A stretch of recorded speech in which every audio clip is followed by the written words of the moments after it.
I know. You made it just in the nick of time. Diosito Santo. If I don't look cleaned up, it's because Norma's not cleaned up. You have that chonguito look going on. That's fine. The hippie Happy Sunday to everybody watching us on Tejano TV. Listen to us on La Jefa Jamming Oldies. To all our troqueros out there. To Sirius Tejano and Juan Mendoza and Lila Lisa Mendoza, who are celebrating their third year on Tejano TV. Thank you to everybody coming in. And if you're not watching us live, you're going to be watching us later. Thank you so much. We've got a super special show for you today. But there was two singles that I was going to show you, but the one single from, and now we'll talk about it later, but she couldn't do the drop because it was too emotional, and we'll talk about that later. So what I decided to do, and she told me I couldn't do it, and I understand, and you'll understand why. So yesterday was my dad's birthday, May 2nd, 2026. He would have been 78 years old. So we're gonna watch the last video my dad and myself did together, and the last recording we did with Los Chicanos, with David Ligarza and Armando Chori Hinojosa and everybody. So thank y'all for watching. Me pides que deje a mis padres, lo haría todo por ti, pero eso no.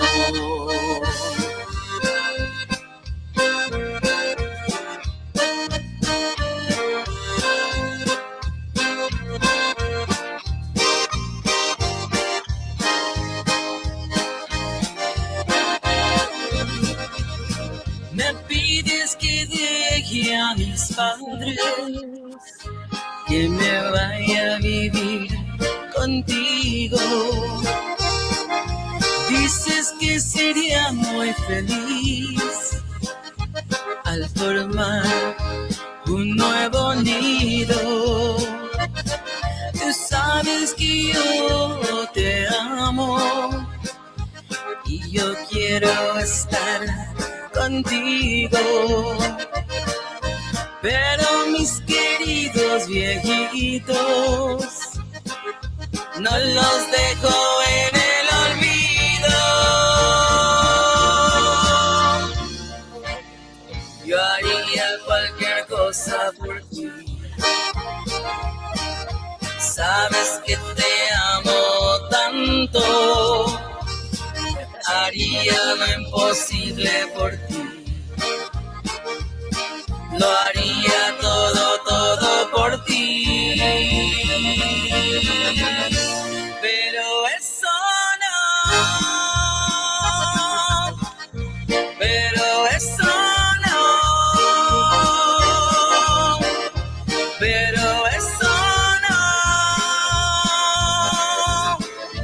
Pero eso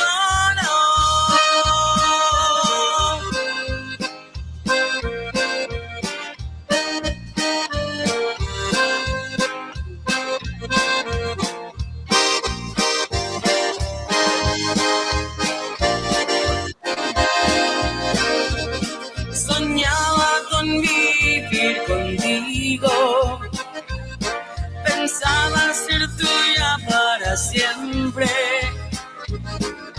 pero eso que tú me pides no me cabe en mi mente.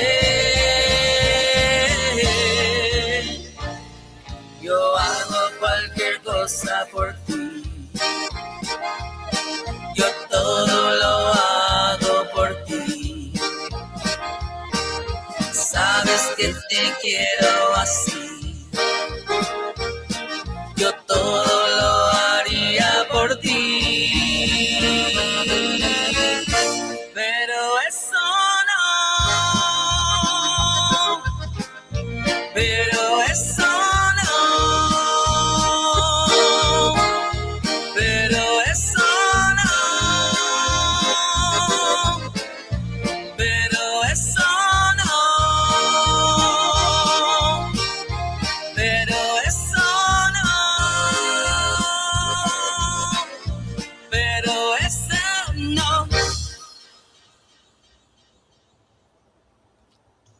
And there you have it, folks. Happy heavenly birthday to my father, Juan Guerrero Los Chicanos. That was the last recording we did together at Paulino Bernal Studios in McAllen with David Lee Garza, Ruben Garza, Armando Chori Hinojosa, Rick Garcia, Ernie Bernal was there, Sam Lopez was there, and so happy heavenly birthday to my father, and that's how I celebrate, by keeping his music alive. So on to the next one. Listen to this. We had this artist. We interviewed him. You might recognize him, and if you don't recognize him, I'm just gonna say a baby doll. And he did a drop for his new release. Watch this. Hey familia, this is Carlos Baby Dal Moreno, and you're watching Giras y Desveladas podcast with Gigi La Chicana Guerrero and Norma Salazar. Mi podcast es su podcast. Check out my new single, Honey Babe, and right now you're trucking on with new rolas. Was that cool or what? All right, let's see the video, the new single out from Carlos Baby Doll. Yeah. Woohoo. Super cool. All right. Oh my goodness. Cool. Super cool. Super cool. Super, super cool. Oh my goodness. Gigi had the wrong song on. Well. Hey, I want to throw a shout out to everybody that's on. Please share. Thank you for sharing. Juan Mendoza, we love you. Still rocking no matter what. Thank you, people, for also sharing with Juan Mendoza. You know, he had everybody say, can they do a little video or shout out? So happy birthday to your anniversary day as well. And also, tulip time is just this week. And you know, tulip time for everybody. Put a tulip for everybody that's in Holland. What does that mean, tulip time? What's that? Tulip time is a festival that all the Dutch have to wear their little wooden shoes and dance in the street and do a clanking dance. That's a whole different ball game. It's not like a cumbia. It's not like a salsa. It's clanking dancing. And it means you slide with the wooden shoes and you have to wear 7 pairs of socks. And then you, hey, because those wooden shoes, you don't wear those socks, man. You're going to feel it the next day. Oh my goodness. Yeah. All right. Here is Carlos Baby Doll's new single coming out. It is called Honey Babe. So here we go. Honey Babe.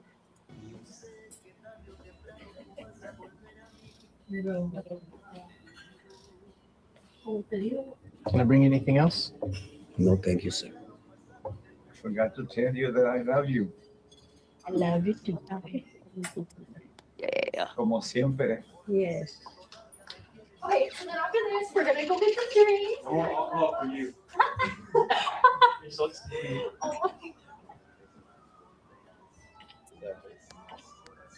Can I bring something from the bar? Yes. Primo Amor Mascal? One or two? I have a Bliss Marlot. Okay, you got it. All right, thank you, sir. Thank you. Will you describe it?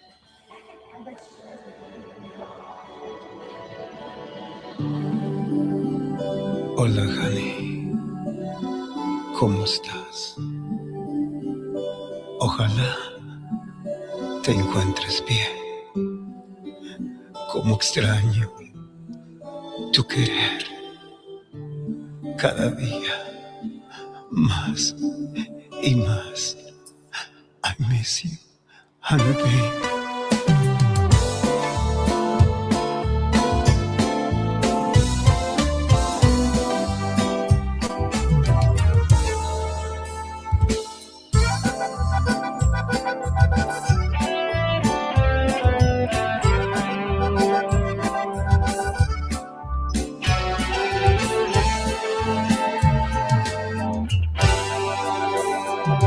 Nunca olvidaré, mi amor, el día en que te conocí,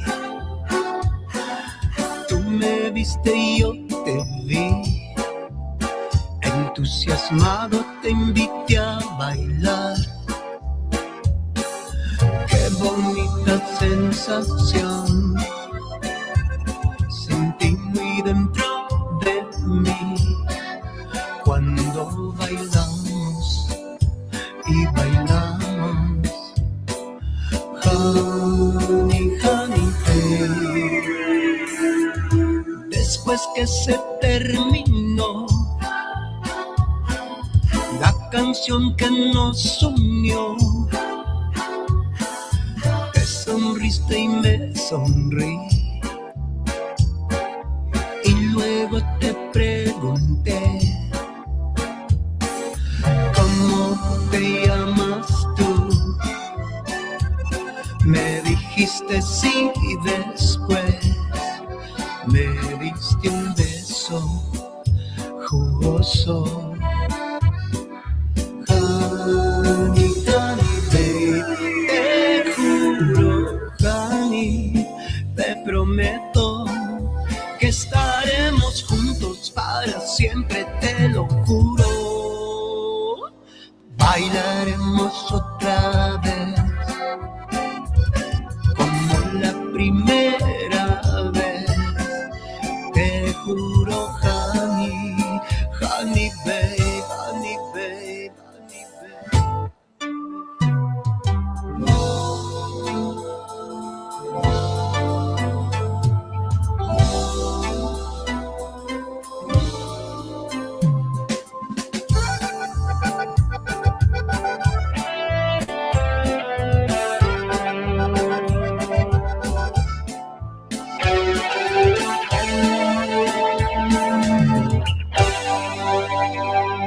Antes de decir adiós, te pedí el número de tu celular y el día siguiente llamé. Qué íntima conversación tuvimos tú y yo durante la tarde calorosa.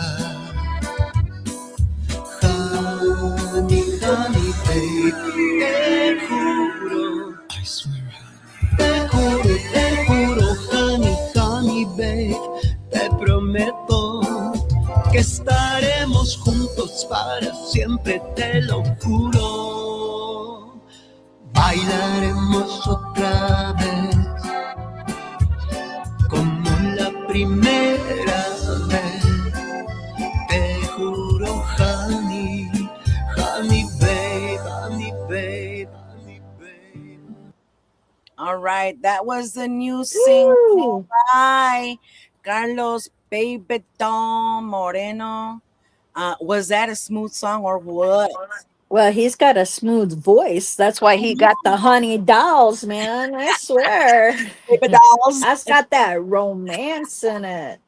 Yeah. Da-da-da. All right. Well, I'm excited. Are you excited, Norma? I am. You know I'm gonna be excited because it's from the Valle. RGB in the house all the time. What? Jaime, I don't know where he's from. Actually, I don't know. I where don't. I know I don't either. But hey, I'm gonna represent 956. Let's find out. Let's find out. Let's get him on porque a lo mejor se va a ir. He's like, y'all took too long. Y'all No, I think he's from the. Well, yeah, you better ask him. Let's ask him. Let's ask him. A ver, welcome, please, and hopefully I hope he didn't leave, Mr. Tejano Royalty, Jaime De Anda. Yay! Woo! You're We muted. gotta make our own noise. Wait. You're muted, Mr. De Anda. Do we unmute? Control-D. Yeah. There you go. There you are. Woohoo! All right. Okay, where are you from? What town? Oh, you're Houston. muted. Houston? Houston. Darn. Oh, it's because I saw you at the Yes. gas lamps. So I'm Can you gonna hear think me you're from. now? Yes, we can hear you. Nomás que there's Yes, a we lag. can. El Valle? Yeah. That's Mexico Valle. That's Okay, right. I'm trying to, yeah. I was hooking up the wire. I was hooking up the wire so it wouldn't be like, just Bluetooth Wi-Fi. So I went direct to, maybe now I should get a better reception. Okay. Can you hear Yeah, me? we can Yes. hear you talk. There is still a lag, so we're gonna let you talk. Talk to us. Who is Jaime De Anda? ¿Cómo comenzó Jaime De Anda? And your biggest, proudest moments, and where you are today. So dale gas. That's a lot. I know. Okay. Yeah, First you of all, should have took it hello easy. first of all, hello to my let me say hi to all my old school Jaime De Anda fans and Chamaco fans out there for so many years.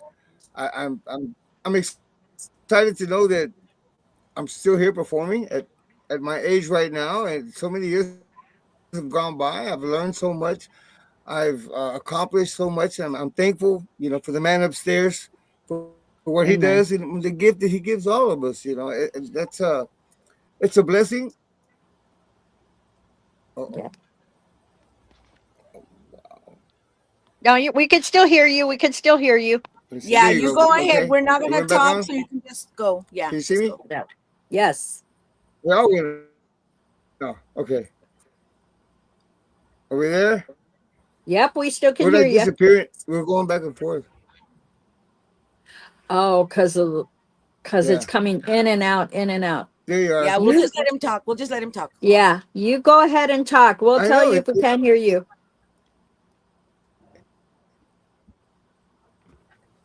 What do you see, darling? Connect.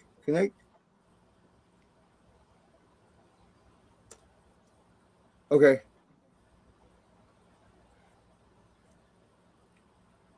I will. Okay. So Maybe how it do might I be does it? might be Wow. easier to Modern just get technology. your phone. But I you don't can know. hear me, right? Yes. Yeah. Yes. We could hear you and see you. So can you hear us?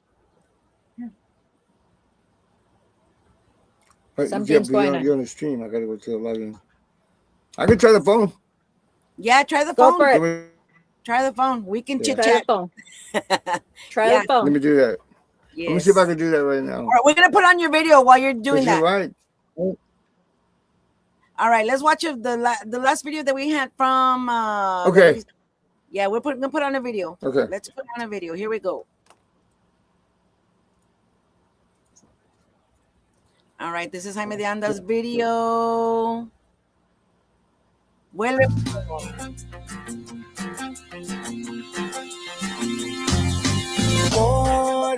Corazón, te necesito tanto, por favor. Estoy esperando que tú vuelves a mí. Quiero tus besos sentir. Eres como un sueño que me hace feliz. Mi amor, siempre recuerda que aquí estoy. Yo te prometo que te voy a querer y sentirás otra vez esa tormenta de pasión y placer. Siento emociones muy dentro de mi corazón, no te he olvidado. Fuiste mía y todavía siento amor por ti. No te he olvidado cuánto te amo. Siento emociones muy dentro de mi corazón. No te he olvidado. Tu recuerdo está en todas partes de mi habitación. No te he olvidado. Vuelve a mi lado, vuelve por favor.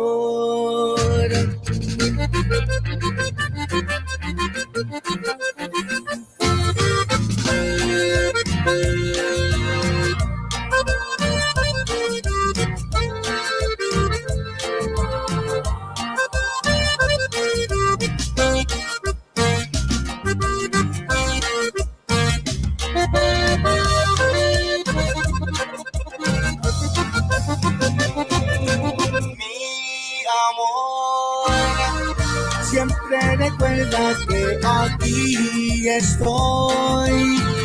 Yo te prometo que te voy a querer y sentirás otra vez esa tormenta de pasión y placer. Siento emociones muy dentro de mi corazón, no te he olvidado. Fuiste mía y todavía siento amor por ti, no te he olvidado. Cuando te amo, siento emociones muy dentro de mi corazón, no te he olvidado. Tu recuerdo está en todas partes de mi habitación, no te he olvidado. Vuelve a mi lado, vuelve por favor. Woo! I All love that right, song. that was Vuelve por favor from Jaime De Anda. And so he's having some technical difficulties. So let's talk about what we did this weekend.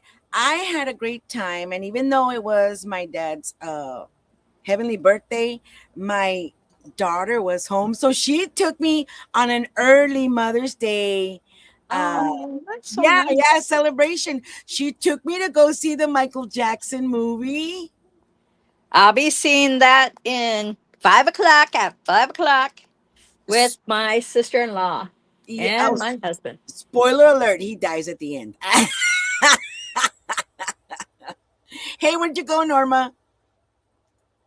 Norma.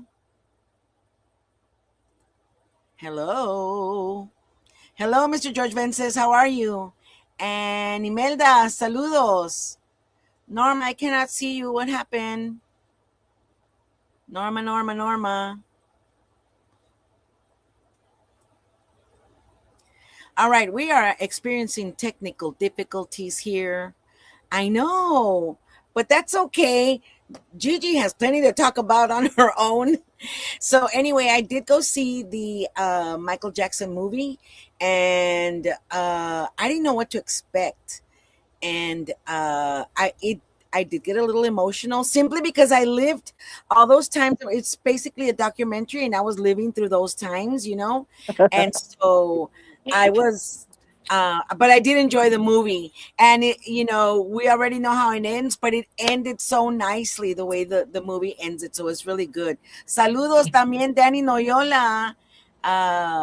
Happy to have it. Mr. Ambrose, Peter Peterman, saludos. And Alberto-san. yes. Y si no los miro aquí, if I'm not putting your comment on, I can only see your comments if you're on Gigi La Chicana Facebook or on YouTube. So if you want to comment on something, go either to Gigi La Chicana or go to the YouTube. But because those are the only ones I can see and actually put on the show. And thank you to everybody that is coming in. Mr. Alberto Resendiz, and saludos para todos los troqueros. We already did the Trucking Now with New Rolas segment. That is especially for you guys because we are very thankful that you all tune in to Giras y Desveladas every Sunday at 2 p.m. By the way, Giras y Desveladas is going to have a special on Wednesday, a Recuerdos episode of Oscar Solis. If y'all don't know who Oscar Solis is, watch Wednesday, 7 a.m. or you can watch it later. It doesn't have to be 7 a.m. I'll try to be there. I'll try, but 7 a.m. was like pulling teeth for me. But take some notes because this guy is amazing. Yes, Norma, you're going to say something. Saludos, Cindy Hernandez. Nope, I just want them to know that I got all you guys on my live as well. So, hey, you're more than welcome to be on either one of them, whatever makes it convenient for you guys to be on. Well, so the we only thing appreciate it. The only thing is that because the only thing about Gigi La Chicana and the YouTube page is that I can actually put their comments on the show. Yes. So Norma doesn't have that access, but she can verbally say hi. Yes. A ver, Jaime. A ver, talk. No, I'm back. Ay, ahora sí. Hello again. Hello again. Who are you, sir? May we I help was you? invisible. I tried my laptop because I figured that I could all this technology today, and but then it goes, just go back to the phone and try it there like they said. I said, yes, ma'am. And That's you're what right. Norma does. Everybody's right. Yeah. Yeah. It Yep. works. Hey, she's I always know. right. What do you have? What are you learning? What have you learned? That she's always right. You know what I've learned? Uh, We watch a lot of I Love Lucy. There's a song in there that Ricky sings, and it says, uh, the woman is smarter and the woman, right? How's it say? The woman is smarter. That's how the song goes. That's well, That really, is true. and we I'm watched that sorry to show. And I I'm thought, sorry to break it to go you. ahead. Well, I apologize first for you guys and everybody in the audience that's watching in, is tuning in. Uh, you know, Technology is great, but sometimes it works good and sometimes it doesn't work as well. But the good And thing very is, true. yeah, the good thing is, look how far we can be still, and have communication with our fans and everybody out there to let them know what's going on. And once we get it going right, of course, we're happy. Everybody's happy because now things are working better. But I'm still old school too. I'm used to back then. Go to the radio station, go to the TV Yeah. studio, and do your interview there. And it's harder now because the gas is higher too. That's for sure. Yes. But So this is at the same easier. time. At the This same is time, easier. this is good.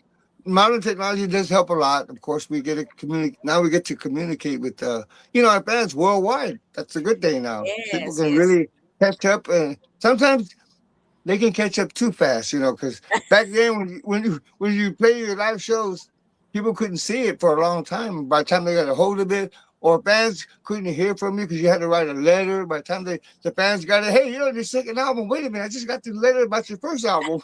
you know. You get behind, but then you get too far advanced with technology today because you can go live, of course, when you're performing, and people see you right now. And sometimes I tell my guys, look, the hard part is when we're performing, we have to remember that people go live on their Facebook, on their phones, and when they're doing that, that means there's no editing, There's no there's no filter. there's no filter. Raw. It's the real. It's real. Whatever you're Yeah. doing, however you're performing, what you say, you have to be very careful. I mean, it's all these things we never thought about that we have to think about now. That it's good. Like I said, it depends who's watching.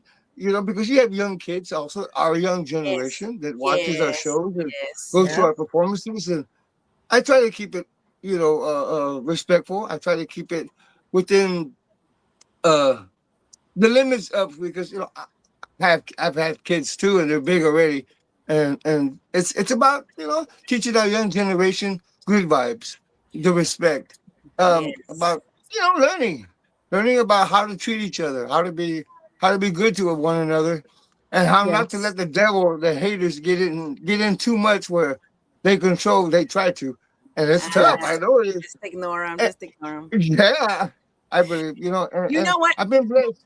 D-man, Mr. go Danda, ahead. I want to tell you, Norma and I were there at your show. I at Fanfare, and when you mentioned the kids, you had kids up there. I loved your show, not only because you're Jaime De Anda, but because the kids you had on there, you're passing the torch on to the newer generation. Talk to us about that. That's an amazing thing too to see them so young and getting involved with conjunto because of course even today it's hard to get the kids to like music close up to want to learn an instrument really, at least our style. The accordion is a hard instrument to learn because Yeah. everybody's too busy with their phones and playing games. Even my kid, I have four boys, and I Wow. try to get them involved in the music, but they're focused on their own thing. They're like, no, Dad, Yeah. we can't do that. That's too hard. I said, no, it's not that it's too hard. If you want to learn, you can. And Hmm. and sometimes we don't want to push them too far because my dad, he pushed me a lot. And see, I can't say I'm angry that he pushed me because I'm really glad he did. Yeah. He made me work harder. He made me study. Yeah. He made me learn a lot about conjunto. So when I pass it to the young generation, like the little boy Haciel, like Esquiel, Yeah. the guy playing the accordion, the kid playing the accordion, Elijah, he's a talented young man. I've met him a couple of times. We've gone to Arizona. My bajo player, which is Stevie Ray Ravages, he's from Yeah. Arizona. Of course, he's a native Indian. Yeah, That he's he very is. talented. He's the one that introduced me to a lot of friends and people in Arizona. And when I met him, and I always say, they have an accordion if they want me to sign it or whatever. But I always say, play something. I like to hear how much they know or what they've learned. You sure? I said, yes. You just be yourself. Remember, when you think about who's listening, when you think about how accurate you want to be, it's not you. Just be natural. Just try to just focus and think, okay, you're inside the accordion. You're the accordion. What do you want to show? What do you want people to hear? How do you want them to hear you? Because you can learn an instrument so many ways.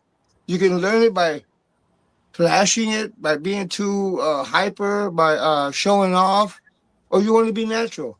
I'm old school. They told me a lot of musicians. I grew up with Tony La Rosa, Miguel Saliva, Ren Naranjo. I grew up with Rembela, all the great accordion players.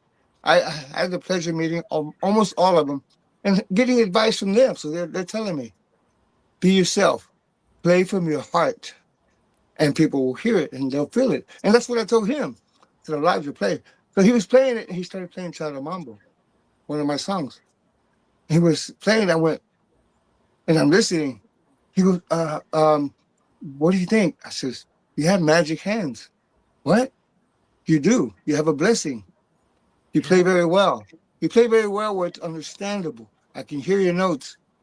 He goes, I'm thinking of recording it. Would that be okay? I said, what? Really? I'd be honored. Are you kidding me? Sure. He goes, I go, but can I tell you one thing? He goes, what's that? I'm going to show you the intro, how it starts. Will you? For real? Yes, says, I'll show it to you because nobody does it. Nobody knows it.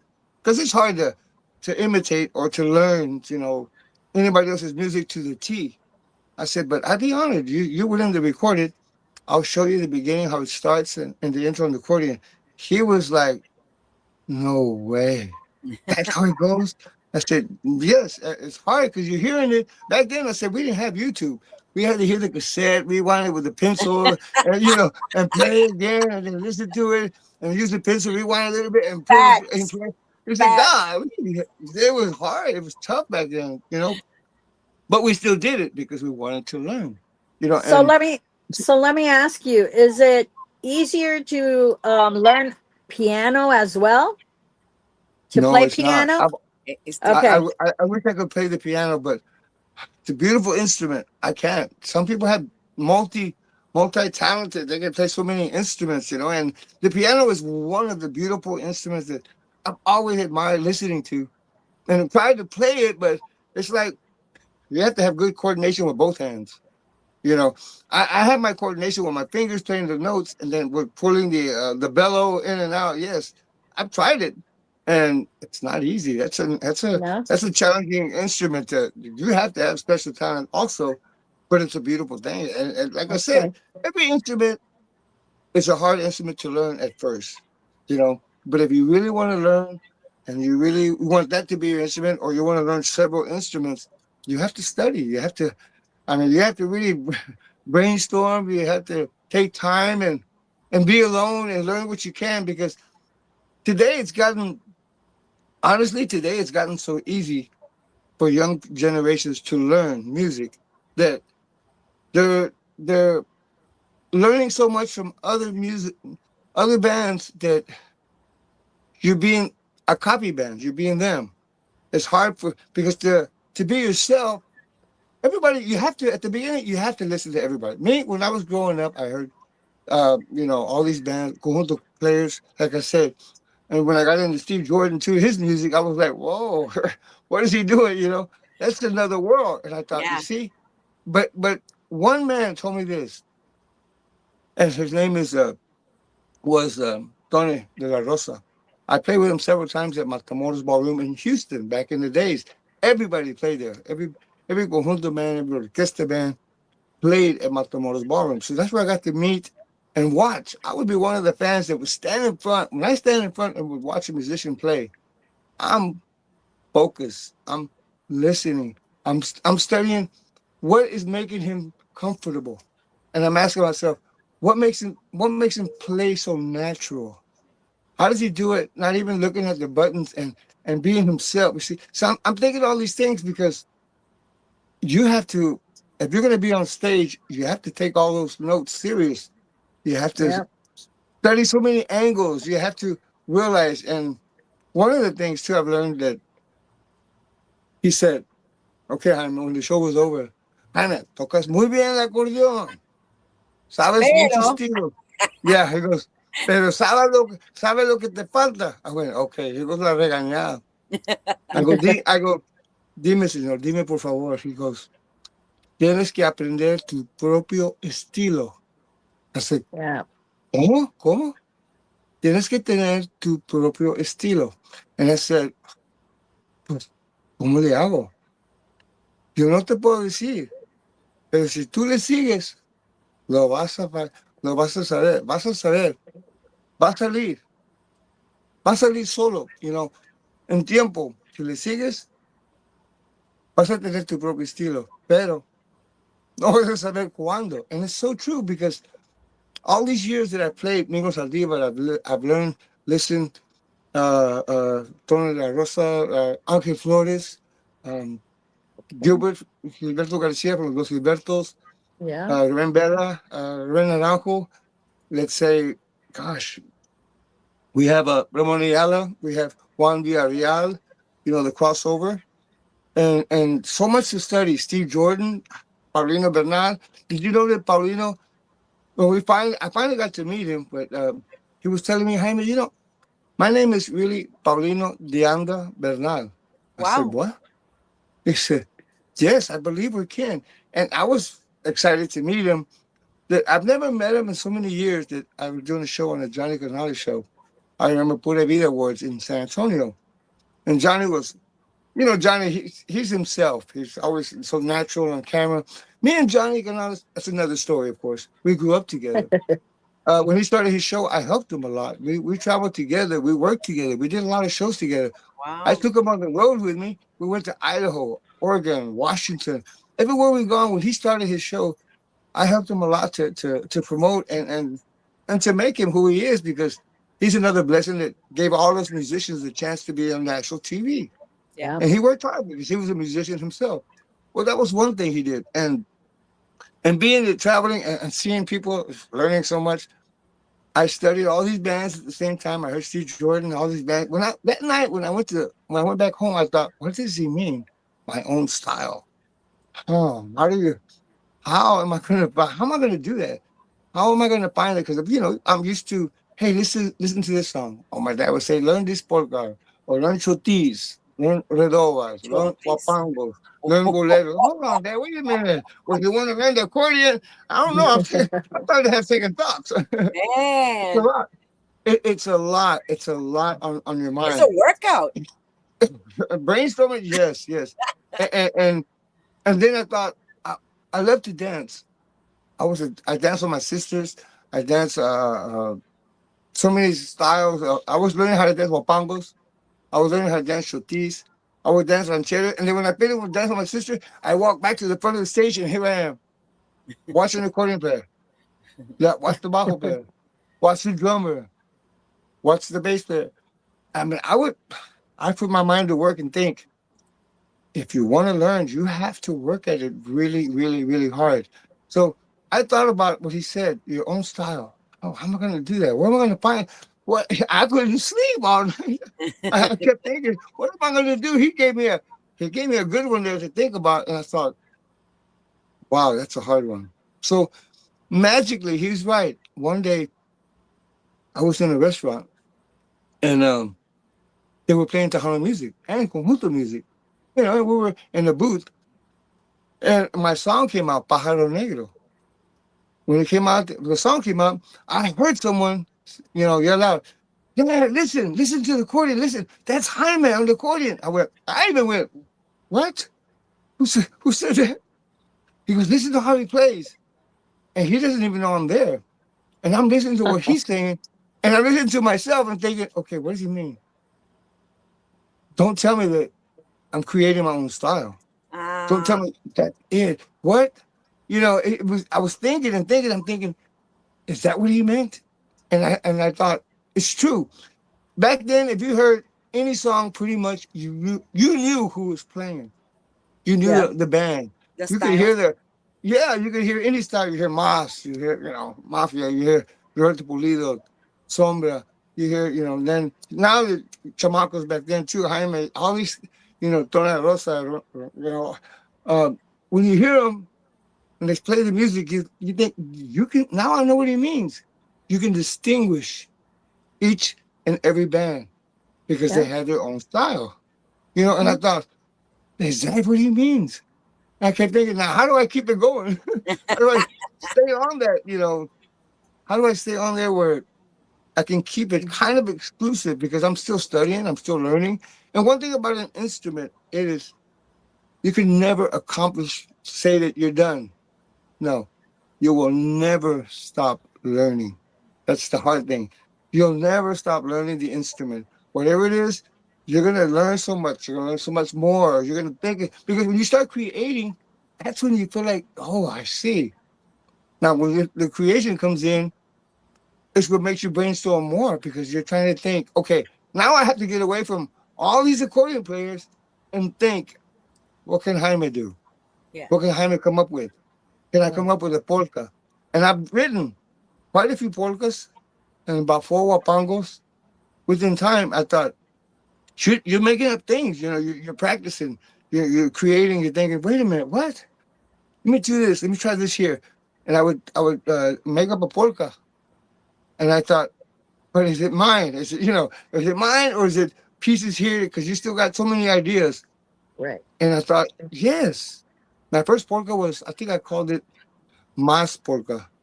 And it's a polka I recorded it on my live one, I think, again.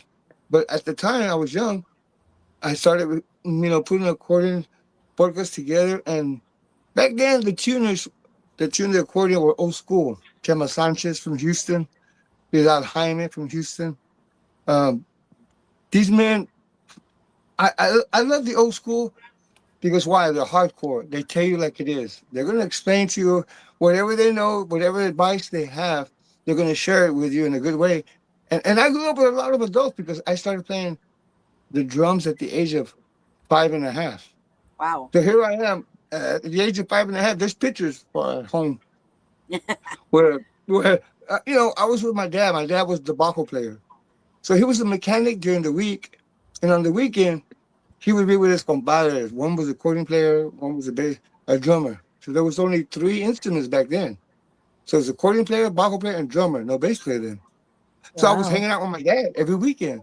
And you know how you're listening to music before you know it, you're at the table, and then you're at the table, and then you're in the chair, and then you're laying down on 2 chairs, and you're hearing this music without realizing that it's entering your blood, it's entering your system. You're hearing it over and over, and you're being brainwashed. That's how it happens. that you're learning, and I started wanting to learn the drums back then. So at the shop, my dad had a mechanic shop. I had 2 steel rods, and I would listen to the radio and I would try to follow it. And here I am banging stuff on the desk and the phones, whatever I would hit. And I heard my dad walk in. What are you doing? I said, I am drums. Those are not drums. You're hitting the phone, the band. Well, I think my dad got smart and said, you know what? He bought me a little set of drums back then in Houston. And I would be in the garage. I would be in it every day, practicing, playing, learning how to hit the beat, learning wapangos, learning how to play a ranchera, a bolero, all these. Because I would watch the instruments back then. I remember. I was learning. So one day, my dad and his compadre showed up, and they were going to have rehearsal in the garage. And I heard them say, pues, el tamborista, the drummer, he's busy. He's not going to be able to make it to rehearsal. My dad was joking. I guess he thought my dad was joking. My dad said, pues mira, aquí está mi hijo. He's got his drums right there. Let's see if he can play, play follow us or play a polka. And I'm like, what did he say? Because I didn't know Spanish that much yet. We're little, and they don't want you to know when they're talking about you. Of course, the parents, when you get in trouble. But my dad said, "Come on, Mijo, let's play a ranchera." So I would follow little by little. I was following ranchera. Wow. He said, "Okay, let's play a polka ranchera, like a ranchera too." But I would follow, and before you know it, I remember Chema Sanchez was the accordion player. He told my dad, "Pues, ¿por qué no? ¿Por qué no usamos a tu hijo? Jaime, let's hire him." And my dad said, "You're on Friday." I said, "What? Friday we play." I said, "But today's Tuesday." "Yes, you have 3 days to practice." You have to Oh, learn guapango. You have to learn boleros. You have to learn tortillas. I said, "But, well, I stuck my foot in that one." And and I thought about it. I thought, okay, this is not going to be easy now. Because back then, they had they would play from, like, one club was called El Tipo. El Tipo back then, where the men paid a quarter to the ladies to dance with them. I remember that. And the show was from Wow. 7 in the evening till 2 o'clock in the morning. They ooh, were long show, yes. And ooh. your songs had to be not too long because, the ladies wanted to make them quarters and they wanted to dance a lot of songs. And you only had a 15-minute break. So I learned a lot. I guess at the same time, I learned a lot about what opangos are, how they play them, how And the a worth of a bolero. quarter and the value of a quarter. And the ladies go up with their bag, and I thought, what they got? They had a lunch? No, they were waiting for the quarters. And it's crazy, but I've learned and studied a lot and realized that throughout the years, I was playing the drums, I was hearing so much of the accordion. So I was like every other kid, "Dad, I'm tired of playing the drums. I want to buy me an accordion. I want to learn." "What?" I said, "Yeah, I want to learn the accordion." "No, first show me." "What?" "Show me you can play the accordion, and I'll think about it and I'll buy you one." Because they're expensive. Even back then. So I did. I thought about, oh. So I asked my dad's compadre, Chema Sanchez. I said, "Chema, could you please show me a polka on accordion?" "Sure. Are you sure?" Because, back then, "Yes, I want to learn. I want an accordion." So every day I went to his house. My dad said, "You're going to have to show me one day. When you're ready, show me. I want to hear the polka." I said, "Okay." My first polka that I asked, and I'll never forget, was from Tone de la Rosa. I wanted to learn a Totonilco polka, the famous, very popular polka. He showed it to me. I was very fast. I was young. I was very fast at watching his fingers because I've been doing that for a long time. And if you have to, one thing about music, you need to memorize it first here. The melody, the song. You have to learn it. Because if you don't, I would tell kids, if you don't learn the song here first, you're fighting yourself. Because you're trying to figure it out here and you're trying to figure it out here. So here you are fighting with your hands. Yeah. Your hands are telling your brains, "No, I'm going this way." And your brain says, "No, the melody goes this way." So here you are back and forth, and it makes it harder to learn. So I've learned that, learn the song first. When you have the song here, you'll know that you're learning it right or you're learning it wrong. There's no argument with your hands now. You're Because you telling your can hands, hear it. "I Yeah. know how it goes." So throughout the years, that's what the technique was, to learn the music first. When he showed it to me, I started practicing and practicing every day. That's how we were here at home. My dad was at the shop, and I would play that. I would play the polka over and over and over and over. I could tell that my mom was like, "Well, can you learn a new one?" But I was excited because I had to show my dad. The day was already coming where, okay, today's he gets out. I think I can do it. So I said, "Dad, I'm ready." "Oh, okay. Vamos a ver. Vamos a ver lo que tienes. Vamos a ver lo que vas a hacer." I sat down. He got the bajo sexto. I went, "Oh, Yeah. he's really going to see if what I'm doing or not." I said, "Okay."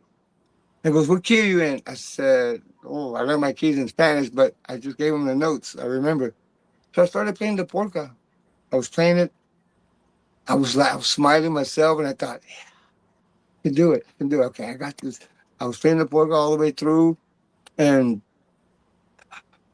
when I finished the polka, I said, "Dad, are you ready to take me to the store and get an accordion?"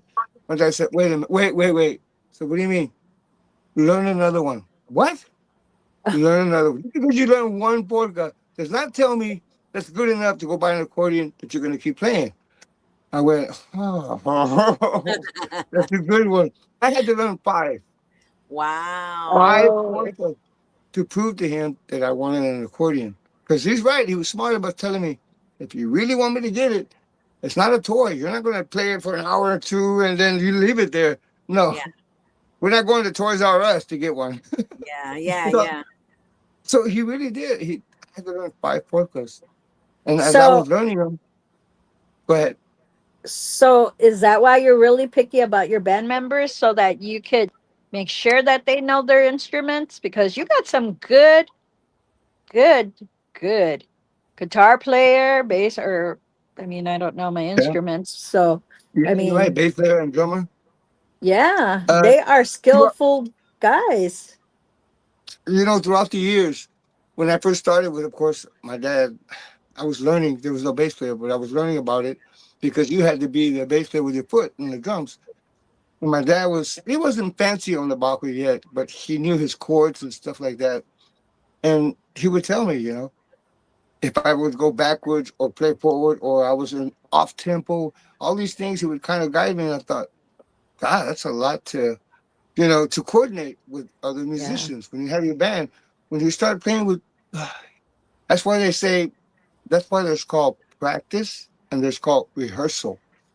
And yeah, throughout the years, I didn't know about it. I was old school. I know, hey, let's learn a song and vámonos, go on stage and start playing it. But everybody's playing in their own world. You see, everybody's yes, just doing what they want, but they're following the song. But when it came to arrangements, I started hearing, Paulino's band had arrangements. Tony Rosa had arrangements and songs. They weren't just playing straight all the way through. They had some stops and starts. And I yeah, thought, what? Oh, shoot. So I thought, that takes four minds. They have to be on the same track. They have to be in sync what you're going to do, how you're going to arrange it, and does it fit? That's another thing. You can't do too much because, well, hey, when I started learning faster, and me and my cousin David, we started it together. He started learning the bass, and then he went into, which David De Anda from Excelencia. So he started learning, when he's learning the bajo, well, we didn't sing. We had another man that would come sing it. We didn't speak Spanish. So me and David were learning songs and back and forth, me and him practicing every day and coordinating and learning how to, Wait, you wait, wait, know, wait, wait, wait, wait, wait, wait, wait, uh-oh, wait, uh-oh, okay. wait. You were practicing songs and you didn't know what they were saying. Nope. I love that. All right, go on. Interesting. So how would you know what they were talking about? I quite didn't really know what they were talking about because I would have to ask questions once in a while to my dad about certain songs because I'm making sure, hoping that my dad would give me a song that's um, it's PG, not too far, what we're saying.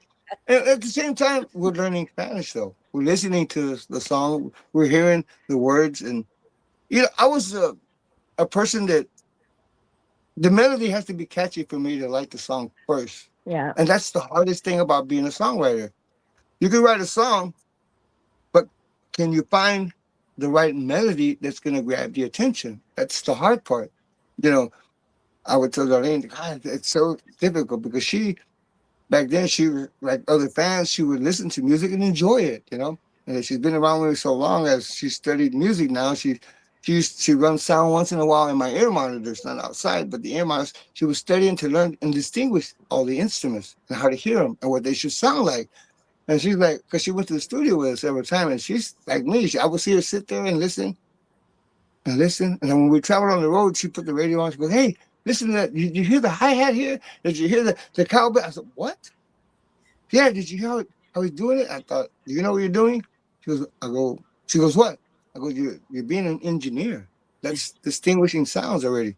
Yeah. I goes, "What?" I goes, "Because you're listening to a certain instrument and blocking all of them out and studying what it sounds like and what it should sound like. And it's the hardest thing to do is be an engineer. You can go to a concert and the music's so loud. All you're doing is, you're enjoying the music.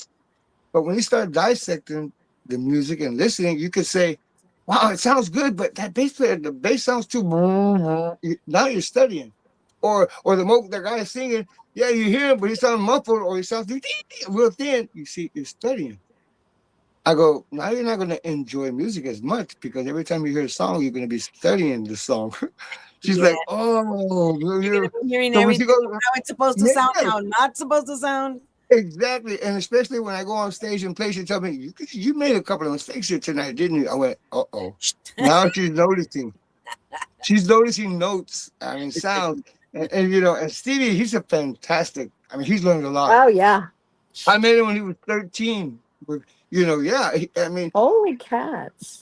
people have special talent, and the thing is to find the right people to communicate with, to work with, to perform with, to have a good time with, and really to bond together. We're in the music world because on stage, I always say you have to be one.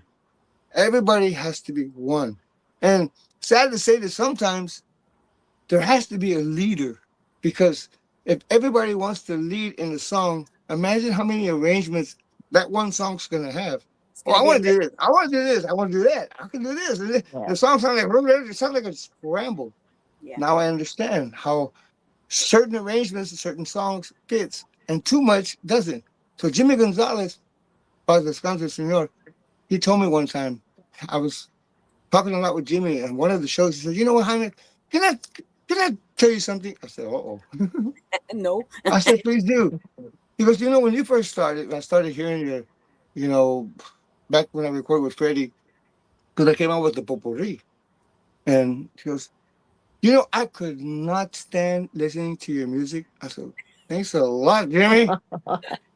But it's constructive criticism. But that's his opinion, of course, what he felt. I just want to share my thoughts. I said, "Oh, I respect that. Go ahead." He said, "It was hard to understand because music can be abused. Music, where is the music? You can do so much with music. The people done today so much with it." He goes, "But you can't forget about the melody, or you can't forget about how it should sound the song." I go, "So what are you saying? What are you telling me?" He's saying, "You had so much arrangement. Sometimes that I wasn't used to hearing so much, but now I realize what you've done with the young generation and what you've created with your music. And I'm only saying it's okay to do arrangements. Just don't forget the song melody. Don't forget what you be listening to, what people dance to." I went, "Bingo. That's right. You're so right, sir. I respect your advice. I respect what you're telling me." We became real good friends, me and Jimmy, ever since then. Every time we talk, and he saw that I didn't look at him mad, even though at first you're like a kid. You're like, "Am I getting a spanking somehow right here?" And music wise, but he's right. It made sense. Now I listened to music and thought, okay, some arrangements are good because we came out with rock intros. We were experimenting, thinking I don't want to be just. I learned accordion, understand music, but I don't want it to be too simple. You get excited. You want to do this. You want to do that. And then I thought, how can we add dancing? I want to dance with accordion, do this, and all. And my cousin too would think, well, hold on, what are you doing? I said, well, let's make it exciting, conjunto. Because we played in so many house parties that they're out there, but they're not focusing what you're doing. The adults are. I mean, I grew up with adults all my life that, yeah, they would tell me, learn this. This is a good song here to learn, and all this stuff. And kids weren't focusing yet because why? Well, to them, we're playing boring music, of course, you know. And when we started doing that, I started realizing that, oh wow, this is cool. Yeah, let's do this. When we started doing it so much, my dad said, hey, what are you guys doing? What do you mean? Pues, ¿qué es eso? Este mugrero es lo que están haciendo, mugrero. I said, but no, Dad, give us a chance. I think it'll be cool. Just to Well, let me hear some more. So we do little things here and that. I said, "God, let's not overdo it because now I know what he means." To the older people, they're going to be thinking, what? You know, what are they doing to the song? You're, But you're what hurting, I'm you're seeing, damaging. Manda? with you, that, and I'm hearing you, how you're respectable and how you appreciate the comments that people give you, that is very sincere and very humble. And for you to take that from someone else that is your peer, you don't see that nowadays, and that makes you stand out. because you're one of the leaders, teachers, mentors that these people got to see that, come on, you got take a little bit of criticism because it's going to build you later on, because that's what you did. You built on it so that you could be better. A lot of the generations now in the bands, if you tell them something, they're like, well, who are you to tell me? Very true. And it's Very so true. sad to see that there's no camaraderie in some of this business, which is kind of, when you've been around the block, you have that type to say, hey, it would be nice if we could hear something like this and take it and see what you can do with it. True. It's not that they're putting you down. They're saying, hey, improve yourself. Get yourself out of Because the box. very well said. Because the hardest thing is when you go in the studio. Believe me, you start thinking, what is going to get their attention? What are they going to like about it? How can you get fans to listen to a song and hook? And there's a hook in there, but what's going to give them that attention? What's going to make you say, "Wow, that's a cool song"? What's going to make them like it? And I've learned, studied about that because it's true. Because I'm a dancer, and I thought, okay, you're not going to dance to any song, even though when you're growing up, you have to dance any song because you want to learn a lot of styles. You want to learn how to Yeah. dance or pango or chotis. Yeah, you're learning. But as you're learning and listening, what's getting your attention to want to like the song? That's the hard part. And what's commercial? I didn't know when they would tell me, now I need a commercial song. Commercial song. What do you mean? I would tell Freddie, commercial means simple. Oh, I said, think about it. What hits out there? And I thought, you mean music wise? Yeah. What songs grabs fans' attention? People. I thought, whoa, huh? Good question. I'm thinking because now I'm not a fan. I'm the musician trying to think. What do we do to do the right thing and not overdo the song? Well, he goes, fans are not musicians. Fans love music. Now, commercial means simple. Remember, the simplest song, the easiest song is what's going to make people like it. I said, what? You mean I'm Mhm. over here breaking my head for nothing? Thinking, you know, he said, no, but you're doing something, of course, right now that no one's doing, no one's ever done in conjunto. You're changing things, but then you still have to have some commercial songs there in your show. And because that's when I learned and thought, oh, so, and my performances, when I come out, when the guys say, what do you want to play? I said, first, I need to kind of look inside and see what's out there. What do you mean? What generation? How Yeah. old? How young? What is going to grab it? Is it cumbia night, Target your ranchera night? audience. Yeah. Yeah, you have to kind of study your market and look, because I can set a song list, I can put a song list together, and that doesn't mean that this song list is going to match tonight's show. Yes. Because if you have more ranchera or more cumbias or older people, then this song list is not going to work. That's why I tell the guys, let's learn songs at random. If I say a song, you should know it. But I'm not going to pick a song we never heard, of course. But I said, because, and then my guys, they're so smart now, they know. Even Stevie says, okay, I think it's a cumbia night. Yeah, he's like, how you learning? Because sometimes you can hear the DJs when they're playing. You know what? If they ask, some fans will ask for a certain song. I said, I hope they know it too. But when we're doing arrangements, well, today it's changed so much, of course. But back then, they would tell me, hey, it's the mood. It's fine at the beginning, but yeah, when you're playing the melody, and we like to dance. That's the older couple. They would tell me, don't lose the rhythm. Yeah. I'm Mhm. thinking, I'm a dancer myself. I understand that. Now I see. So you can do arrangements at the beginning of the song, but then go into the music, keep that music going. That's what Jimmy was trying to tell me. You have to keep the music going where you don't want to lose the music. You can do so much to a song, but then you're going to damage the melody. I thought, golly, I don't know if I want to learn music anymore. It's a lot. I It's a meant, lot because you have Monday. sorry. Go ahead. What would you change now that you've learned all this in the business? What would you want to change? Change. I Hmm. think most of all, you mean like with all the musicians, the young generation, Yeah, like you were the up. saying, even the Yeah, upcoming, yeah. I would think, first of all, respect the music, respect advice, respect when if other artists, sometimes yes, sometimes we think, oh, if another artist tells one other artist something, it's how you say it also, so it won't be so insulting. So it can be like a study group. Hey, your ideas. Hey, thank you for sharing it, because maybe that's what I needed that I don't realize, because you're too busy in your own world doing so much that fans are not focusing on your music. They're thinking, oh well, is it about the excitement? Because there's different performances you do. You have your dance Hmm. halls, your Yeah. clubs, your concerts outside. Now, your concerts outside, you can do pretty much what you want because they're not dancing, they're watching. They want entertainment, they want more show.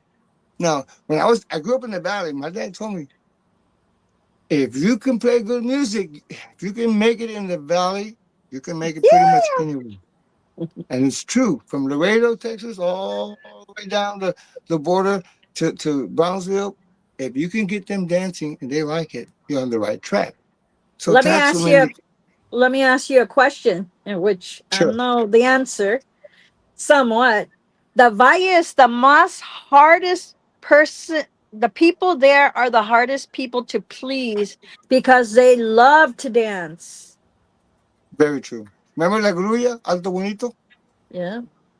Okay. When I would play there, that's where the fans would tell me, the older couple would say, "Hi, man, hey." And then if you play too slow, they would tell me, hey, get on my side.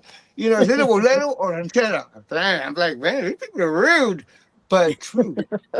I'm understanding they love to dance. They want to I enjoy it. do. And if you grab them at the right moment, at the right song, at the right melody, at the right tempo, golly, I'm thinking, well, Jaime, you're a dancer too. I thought to myself, I understand. Okay. See, so I'm learning to accept what they're saying, because they're really guiding me. No, it's Yeah. not, besides the regañando, we're thinking, oh, well, come on, you're gonna tell me how to play my music, well, really, if you're gonna do your own world, do you want fans or do you want a friend? You see, There you so it's go. You hard. got that. Yep. So it's You're hard so right. to please And fans, and I tried to learn the difference too. And your fans can't be your friends, because then they're not going to be excited to see you or know you. Because my brother, half brother, when he was a manager for a while, he studied a lot. He told me he was in the military. And he taught me about dressing, about ironing, about shining my boots, about looking presents, about how important it looks, how you need to look neat and present yourself, and how you talk and what you say and watch all these things. I'm thinking, golly, it's a lot of work. It's a lot of work, a lot of study. But true, the fans are excited when they don't know you as a neighbor. Because when they know you as a right. neighbor, now you're a friend. Now they go to the next band. That's exciting, Yeah. you see. And then when you let a friend into your dance one time, because you want to be nice. And if you don't do it the second time, they're mad at you. I'm thinking, you see, you should have never gave them a pass. When you give them a pass one time, and then they bring other friends, what happens then? And then what happens is at the end of the show, the promoter saying, well, Jaime, you had this many guests in free, and you want me to pay you this much, and so many people paid at the door. Oh, you see, now you're learning. Oh, that's why it says, Economics. do I want to pay free, or do I want to have friends, or get paid and have fans? Right. And that And that makes That sense. is good that advice. I and never heard that actually. and that's very true. Yeah, you have, because even people even people writing songs or saying, "Hey, can you play a little sound in my album?" It's work. It's a job. Business that we do or you do is a job. It's not something people think they could get it for free. And it's good to do some promoting free and some things free, but that's where it takes a toll. When they do it too many times, people take advantage of that kindness, Right, and they right. forget that, hey, we're friends, but it's also my job. So that's where I respect you, that you are such a respectable person because of the way you're talking and how you socialize with people. That speaks volumes. That shows that you are a decent person to work with and work Thank for. you. Thank you. Thank you. You know, it's a, it is like any job. We don't realize it, but music gets taken advantage of people with fans and friends because why? You know, I would think, okay, where do you work at? Like, say you work at an auto parts. Hey, can I show up? Hey, can you give me that part here free? Come on, I go to your shows. I pay. You know, I do this and that. They're like, no, I have to sell it to you. Why? Because I'll lose my job. Oh, so you get fired. So what about us? You know, if we don't let you in free, you're not you get mad, and then you won't go anymore to our shows because why? Yeah. You don't get in free. And then if you bring friends and you think, oh, so if I don't let you in and all your friends in, now you don't like me or you don't like my music anymore. Well, Yeah. how are we going to get paid? Who's going to pay us? You know, the promoters, Yes. and I respect the promoters and the club owners because they're right. They're thinking it's a business, Jaime. You have your side, we have our side. You want to get paid, we want to get paid. People have to pay something for entertainment, no matter what. You have to pay something because you might go to a free Yeah. concert, but not everything's free there. You're going to pay Yes. something because why? The bands are up there. Everybody has their own price. But when you total that together with production, with the place, the venue, and you start thinking about all these things, like, wow, it does take a lot to make a show. It Yes, takes it a lot does. for people to come out and understand the support means a lot when you come out and pay. If you can pay so much money to a basketball game, to a football game, what are you doing? You don't get in free, no matter what. If you want to go see that football game or baseball game, you have to pay. You have to pay and support, and you're going to do it. Why? Because that keeps the sport going. It keeps the entertainment for them going, and you are going no matter what because they charge you what $50. And in our music world, sometimes you hear they're charging $20 to get in, and I'm thinking I've seen some of these fans at basketball games. They're paying wow. I'm thinking the parking alone is expensive. The ticket to get along to Right. get inside is Just the expensive. tacos and the What drink is $20. So yeah, if you want to buy one beer, it's $9. I'm thinking, wait, whoa! I started doing some numbers here. I started thinking it costs, but they're not complaining, are they? They're doing Mm-mm. what they want to go see, entertainment. They're enjoying it. They're not complaining. So our people, we're trying to teach them, don't take advantage of us. How can we survive? We're still in the business. It might be the party, Yeah. but I've learned I tell my guys, no, don't be drink. We don't drink on stage because why? We're more accurate, and it's true. You're not gonna go see a real star up there on stage or anybody, and you see him getting drunk because you're not getting your money's worth. yeah. Yeah. I've learned that true. And I would. One manager told me one time, hey, if you guys want to drink, go pay at the front door, and you can drink all you want. But this is the job. You want to get paid, you have to do your job. It's And not this only a is what we job. talk. This is what we And talk about consumers. The consumers yes, paying the price, and they want the value of the money. true. So And we're thinking back then we thought, oh well, we're partying too, drinking and having a good time. We think we sound great and everybody's drinking and you think you sound great, but now you start reviewing your own videos and listening to yourself sober, like that doesn't sound good. What the heck am I thinking? What are we doing? What are we saying? What's going on? And that's why some artists become very very on the top of the line, They take their job serious. They're on stage, they're performing. Their performing is accurate, 100% money worth, you know? And you see them packing these stadiums and stuff. You're not going to tell me that they're friends with everybody in the stadium. No, the artist has to stay away. They told me that. And I learned. And I thought, but, oh, now you're too good, Jaime. You can't hang out with us. No, it's not that. It's you have to isolate yourself once in a while. You have to stay away. yeah. You have to become curious. You have to want fans to come see you and be excited to know what you're doing with your music. Because it's true. Your fans are not your friends because when they're your friends, now they're not going to support you. Because it's like the football players. They're not friends with everybody that go see them play. They're not. They have their own Yeah. study. They have to do their homework. They got to do when they go out there and play. What happens, boy? They get sports is one of the hardest things to be because man, haters.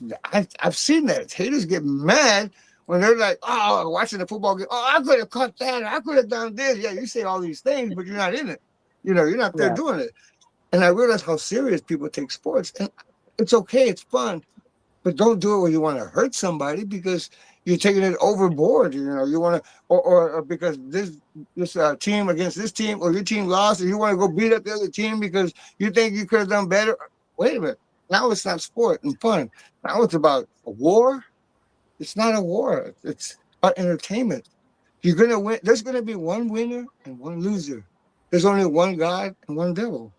Yeah. And we have to remember there's only good and bad. And if you want to stay bad, well, think about it. As you get older and older, we think about getting closer to Jesus, don't we? We all I do. have a I have another question. And Gigi, sorry, I got a date still. Not that I want to cut it short with you, Jaime. I would love to talk more Sure. with you. But my thing is, how about your health? That's what I want to Well, touch base with you. How are you doing from everything that has happened with your illnesses? You're getting better and I can see it and praying thank over you. you that Thank you. thank God is healing you. Um, You know, but how do you feel in this business of like you have to perform because that's your as far job? and you know, we don't realize the damages we do to our bodies. Uh, Not taking it serious by trying to take care of your health, and not realizing as you get older, it takes it longer to heal, to feel the strength that you have. We're not as powerful as we used to be when we were young. But yes, first of all, I thank the man upstairs for what he does for giving us Amen. a chance on this world to do and be what we want to do.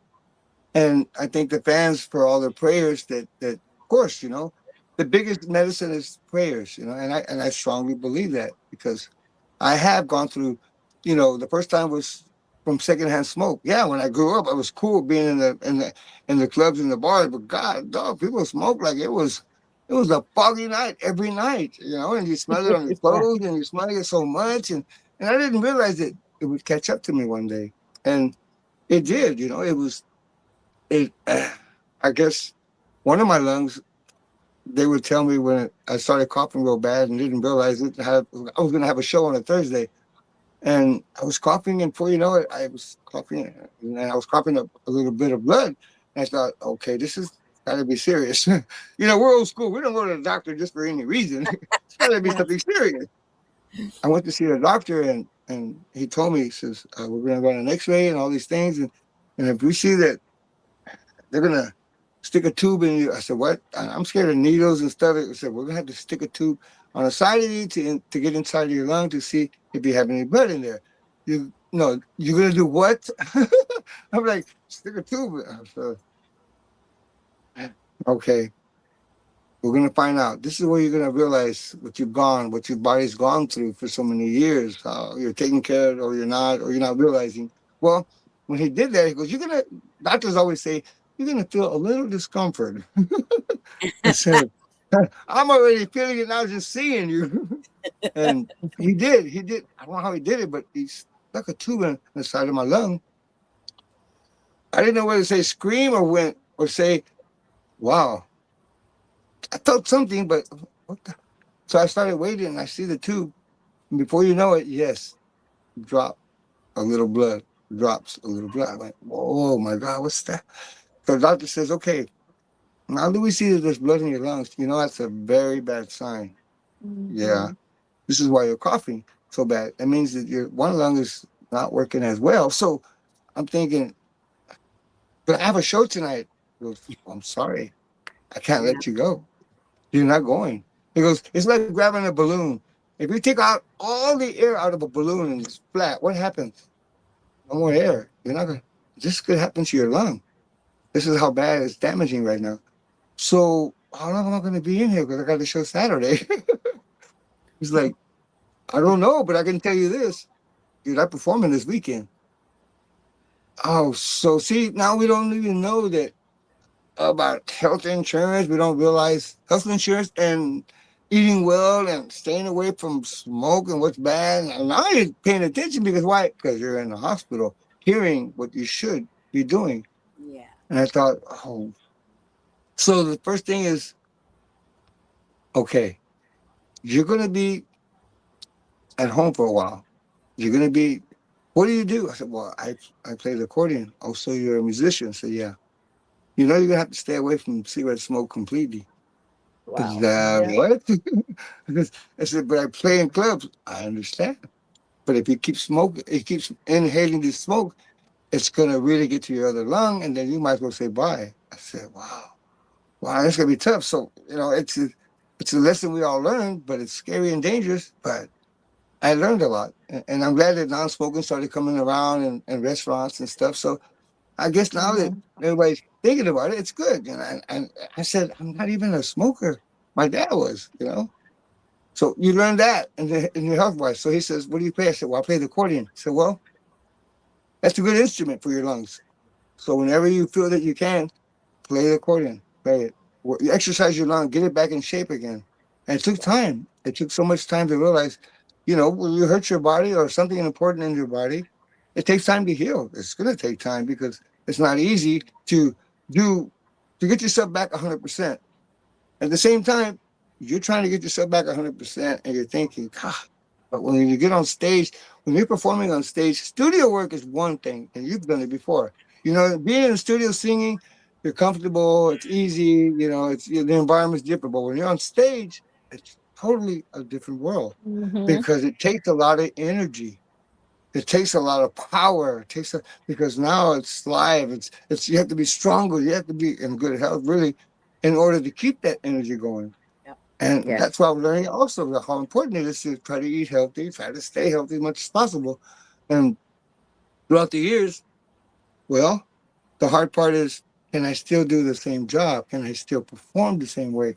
Can I still? Because you know, bands are not even paying attention. All they say, "Oh, come on, hey man, can't you spend a lot more than that? You can spend more time than that. I've seen you dance up, man." I'm like, whoa, okay, you know, you're trying, but you're thinking, hey, people are not thinking about your health. They're thinking about what they want to get out of the They want to entertainment that they show. pay for.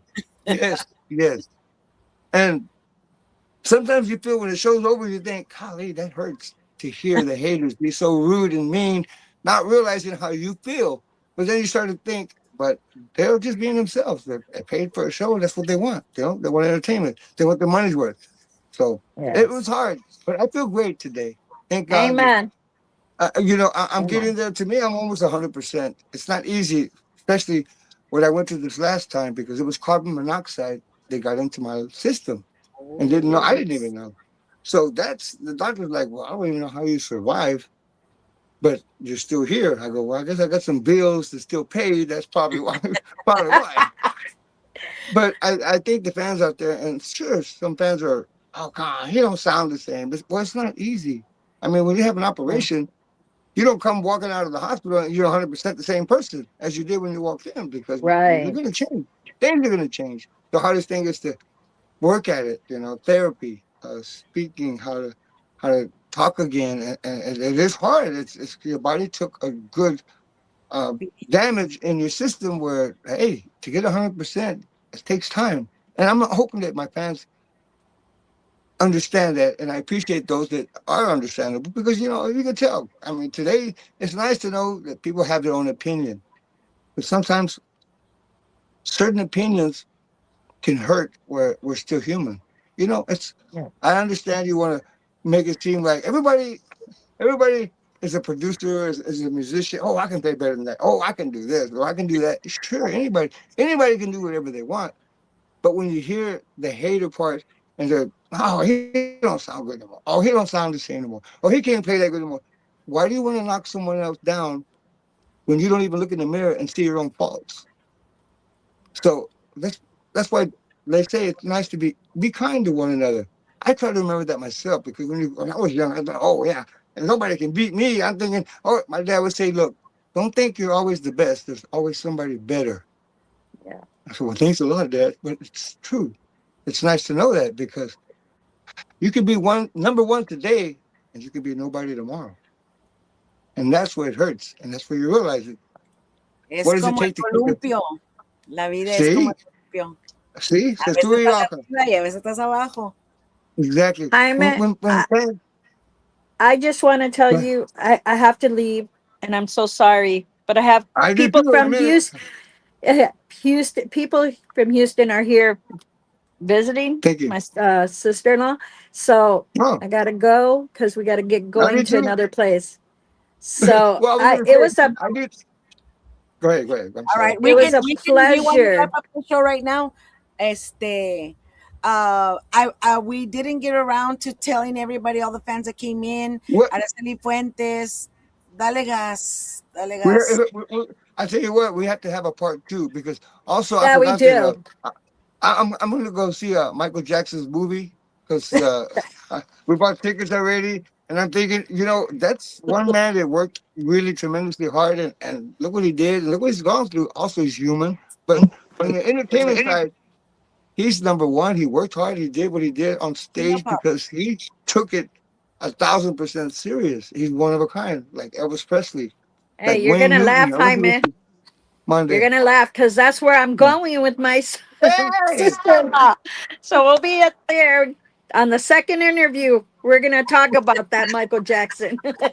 Oh, we are. I know I am excited too, and I'm glad that you're doing it also. So I didn't want to feel bad by he's looking at me like, don't forget you bought tickets. You bought tickets Hey, to and to see I, another entertainer. You see, and an exclusive. What he did also is amazing because it Oh makes you yeah, work harder oh and to yeah, have the respect. yes, And it's yeah. hard, but yeah, I understand. It's a good I movie. It's understand. a good movie. Yeah. Oh, Spoiler alert: he don't dies tell at me. the end. Don't tell me the ending. Oh no, but I appreciate it. To everybody that you guys give me a chance to say hi and catch up everybody, the fans of what's going on with Jaime De Anda, with Jaime y los Chamacos. We will continue this conversation. We will continue this interview yes, with more to come. And the yes. good thing is, hey, you only heard part one. We still got part two to That's go. right. Right? Well, You our know, podcast is two podcasts, so whenever you want to come back, we are here for you. Norma, Thank enjoy the you. movie. I just saw it yesterday. It is awesome. Yay! Oh, we're gonna see it tonight. We're gonna see it Yeah, tonight. yeah, yeah, yeah, yeah. Awesome. so it was I'm a excited. pleasure Thank you. hearing you. Thank you. Hopefully, I'll see you in Las Vegas. Hopefully, maybe. If not, you can see me in Texas. No, you That's come for sure down in to the valley. Michigan. You He's in got to come Michigan. down to Michigan. Yes, yes, of course. I've been to Pontiac, Michigan. I've been there. What we Grand do? I've done a Rapids. Yeah. festival down there too. I hope to see you Oh, soon. amen. Enjoy the movie too. Thank you, ma'am. A Also, and like party, we said, party word. Jaime, party words. Norma, party words before you go. Lots of love, and I keep on praying for you, brother, because I know God got great things for you. thank you. Seriously. Likewise to everyone. All right, Mr. And tell Danda, party Stevie Ray, I said hello. I sure will. I sure will. Hey guys, something else. But thank you for all my fans for this part one listening and giving me the chance to let everybody know what's going on with Jaime De Anda and Jaime with Chamacos. And I'll see you soon at one of my shows. If not, I'll see you right here on the podcast. Yeah, Thank you, awesome, man. awesome. Thank you so You have much. a good one. I'm just Have gonna a stay Bye for blessed bye. the one. thank everybody. Yes, thank you. Thank you for everybody that came in. Hilda, Danny Noyola, Araceli Fuentes, Johnny J. Martinez, Los Arcos Hermanos Peña, Ari Mendoza, Yeah. Connie J. Lynn, Saludos. Dorothy Martinez, Ambrose Peter, Joe Leal, Kelly Delgado, That's The good. whole gang. The whole gang. Yeah. Love you guys. Chris, everybody. We were 8K truckers on the road listening to us, and people from Hawaii and people in Canada were listening to the show. So thank you If to hey, everybody. I just say if we don't mention your name, you're in our hearts. Yes, and thank you for everybody for coming in. These people gotta go because they gotta go watch a Michael Jackson movie. Thank you. I'm glad I'm not the only one. I was gonna feel bad, like, So, sorry, you gotta go. go. You gotta Bye go. now. All right, thank you Have guys. fun. Thank you. Have fun. Bye, Thank Norma. you. You as well. All right, I'm All right. out. Thank you. Thank you. Out. Bye bye. Thank Bye-bye. you. Thank you. Mm-hmm. Bye bye. Bye bye. Okay. Outro. Uh-huh. Uh-huh.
La luz del troque aluzaba el camino, era de noche y estaba llovido.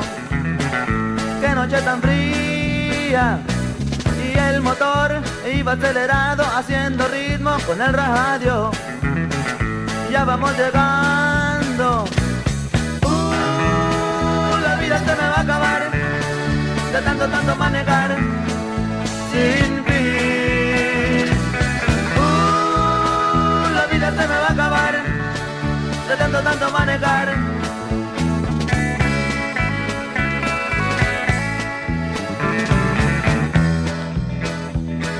Una muchacha que estaba en la parada se me acercó, quería que me la llevara.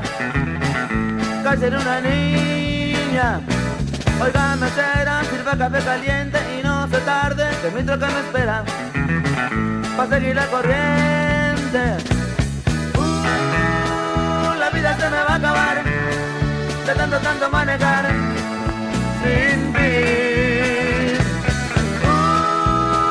La vida se me va a acabar de tanto manejar.